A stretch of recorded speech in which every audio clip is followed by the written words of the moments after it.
Սիրելի հայրենակիցներ, Հայաստանի Հանրապետության կառավարությունը իրենց ղեկավարի բնորոշմամբ եւ խոստովանությամբ մեջբերում առաջին դասարանում 7 տարի մնացած տգետները եկել են ազգային ժողով հաշվետվություն տալու, թե ինչ են արել 24 թվականին,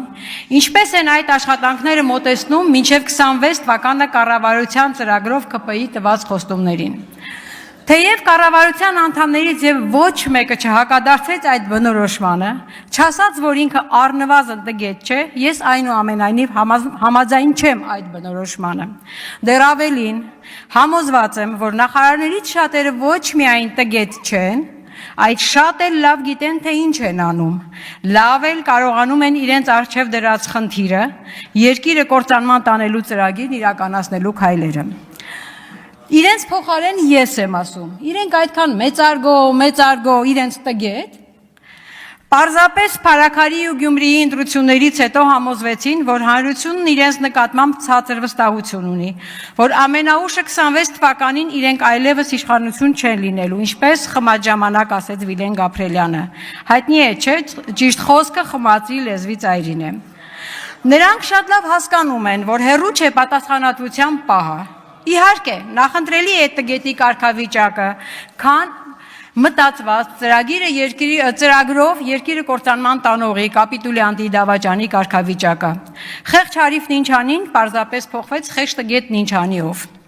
Վաղը փորձելու են սրանով երկիրը նման մարտահրավերների առաջ կանգնեցնելու մեղքը գցել ընտրողների, ԿՊ-ի падգամավորների վրա։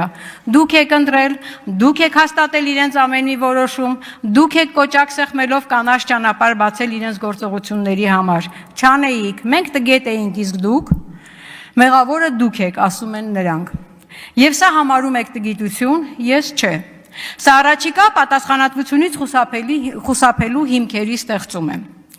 Այժմ կոնկրետ ծրագրային խոստումների եւ դրանց կատարման ընթացքի մասին։ Խոսեմ առողջապահության ոլորտից։ 23 թվականի փետրվարի 2-ին կառավարության կողմից հաստատվել է առողջության համապարփակ ապահովագրության հայեցակարգը, համաձայն որի 25 թվականից բոլոր կենսաթոշակառուները արդեն պետք է օգտվեին առողջության համապարփակ ապահովագրության համակարգից 1 տարի անց պարտադիր բոլորը։ Իսկ ինչ ունենք այսօր։ Մեջբերում զեկույցից։ Այդ համակարգի ներդրման նպատակով առողջության համապարփակ ապահովագրության օրենքի, հարակից օրենքների նախագծերի քննարկման աշխատանքներ եւ ընդամենը։ Հաջորդը շաքարային դիաբետի կանխարգելման եւ բուժման ծառայությունների մատուցման բնագավառ։ Ինչ ունենք։ Այսօր բոլոր մարզերում մանկական էնդոկրինոլոգի հաստիքը պարզապես հանվել է։ Մնացել է Գյումրիում միայն 1 բժիշկ, 1 մասնագետ։ Իսկ մարզերի մինչև 18 տարեկան հիվանդները պետք է ամեն ամիս գան Երևան, Մուրացանի դիսպանսեր, որպեսզի անցնեն համապատասխան բժշկական վերահսկողություն եւ ստանան 1 ամսվա համար դեղորայքի իրենց չափաբաժինը։ Ինչու նման կենտրոնացում, ինչու 1 ամսվա չափաբաժին։ Եվ ընդհանրապես գիտեք, թե 1 հիվանդի սպասարկման համար բժիշկ էնդոկրինոլոգը վճարվում է ինչքան, լսեք, 160-ից 220 դրամ։ 18 լրանալուց հետո արդեն հիվանդներին հանում են այդ դիսպանսերից, ուղարկում են իրենց մարզեր, դադարեցնում են այն հսկողությունը, որ պետք է արվեր, հետազոտություն, ստրիպերի տրամադրում, խնդիրներ են առաջանում դեղերի տրամադրման հարցում։ Իսկ 28 տարեկանից հետո տրամադրում են այն գենսուլինը, որի առաջացած խնդիրների մասին բժիշկներն ու հիվանդները անընդհատ բարձրաձայնում են, ես էլ խոսել եմ նախորդ զեկույցի քննարկման ժամանակ չկրկնվեմ։ Բա մարդակենտրոն քաղաքականությունն էլ ինչպես է լինում, բա կանխարգելումն էլ ինչպես է լինում։ Հաջորդը ժողովրդագրական իրավիճակի բարելավման 21-26 թվականների ռազմավարության համաձայն պետք է ապահովվեր ծնելիության կայուն աճ։ Իսկ իրականում 24 թվականին ծնվածների թիվը 8072-ով պակաս է 23 թվականի տվյալներից։ Եվ այդ համատեքստում առողջապահության նախարարությունը բերում է օրենքի փոփոխություն, համաձայն որի 16 տարին դրացած սահմանադրությամբ դեռ երեխային տրվում է հղիության արհեստական ընդհատման ինքնուրույն որոշում կայացնելու իրավունք, ինչն իր հերթին կարող է հետագա անպտղության մեծ ռիսկ առաջացնել։ Հրաշալի ծրագիր։ Բա հո ժողովրդագրության աճի հարց չէր լուծվելու, բա ծնելիության աճին նպաստել էլ ոնց է լինում։ Հաջորդը գյուղական բնակավայրերի ամբուլատորիաների վերամիավորման անվան տակ ամբուլատորիաների աշխատանքը, ընտանեկան բժշկի կայացած ինստիտուտը քանդվում է։ Արդյունքում դա նպաստելու է, որ գյուղերից մեծանա արտագաղթը։ Օրինակ, Գեղարքունիքում 15 ամբուլատորիաների միավորվում են 4-ում, եւ այդ 4-ը ընտրվել են ոչ թե ասենք բնակիչների քանակով, մատուցող ծառայությունների որակով, այլ պարզապես մարզպետի, նախարարի, վարչության պետի գյուղ լինելով, խոշորացման հիմնավորման հիմքում դրված հրաշալի սկզբունք։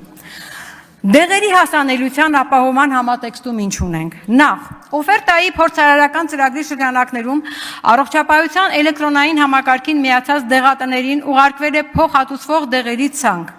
որոնց գները անմիջապես մեծածախը կտրուկ բարձրացրել են։ Ասենք օրինակ, որևէ դեղի համար առողջապահության նախարարությունը փոխհատուցում է 2000 դրամ, բայց դեղատունը այն մեծածախից ձեռք է բերում 3000-ով, եւ արդյունքում անվճար արտոնյալ պայմաններում դեղորայք ստացողները չեն կարողանում դրանից օգտվել, որովհետեւ դեղատունը չի կարող կիրառել համավճարի կարգ եւ չի էլ ուզում 3000-ով ձեռք բերված դեղը հիվանդին տալ, որովհետեւ փոխարենը նախարարությունից պետք է փոխհատուցվի 2000։ Հաջորդ հիմնախնդիրը Հայաստանում գրանցված դեղերի քանակը քիչ է, տարբեր տվյալներով 2800-ից 3500, սակայն իրականում առկա ավելի քիչ քանակություն կա, որովհետև ներկրումն էլ է պակասել։ Իսկ միջազգային չափանիշներով մեր երկրի բնակչության համար առնվազն 7000 անուն դեղ պետք է գրանցված լիներ։ Մեկ այլ իրավիճակ Օնկոլոգիայի ոլորտում մեծ կիրառություն ունեցող հերցեպտինը պետությունը գնում է կոնկրետ կազմակերպությունից 340,000 դրամով։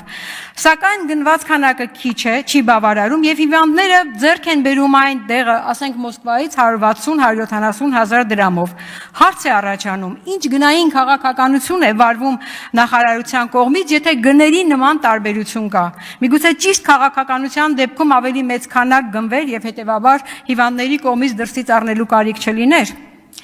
Այժմ կրթության ոլորտ։ Երկար չարչրկված ակադեմիական քաղաք։ Տիկին նախարարն է ստեղծել, բայց նա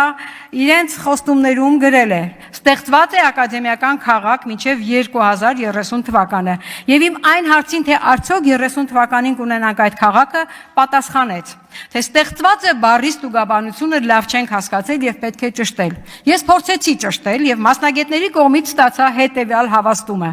Այն նշանակում է կատարված, ավարտված գործողություն։ Հետաքրքիր է ինքը ճշտել եւ ինչ պատասխան է ստացել։ Թե նորաձև կրթության համատեքստում այլ ստուգաբանություն կա։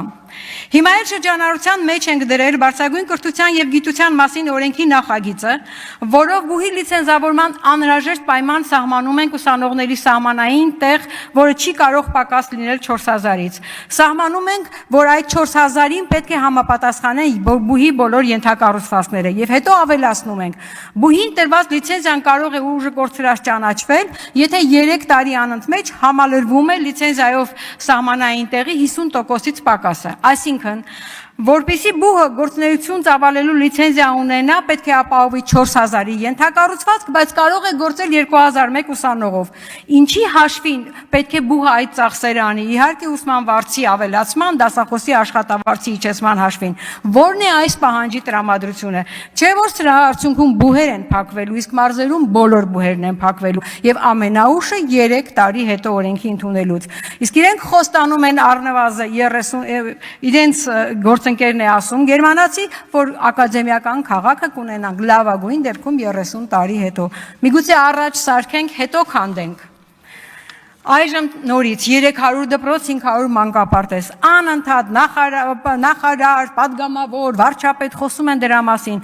Դուք կարդացել եք զեկույցում ինչ է գրված։ Ուղղակի գրված է, մեջբերում հաստատվել է 300 դպրոցի ծրագրում ընդգրկված դպրոցների ցանկը։ 21-ից 24 թվականներին շահագործման է հանձնվել 40 դպրոց։ Ընդամենը հաստատվել է 24 թվականի դրությամբ, 24 թվականի ավարտի դրությամբ ցանկը։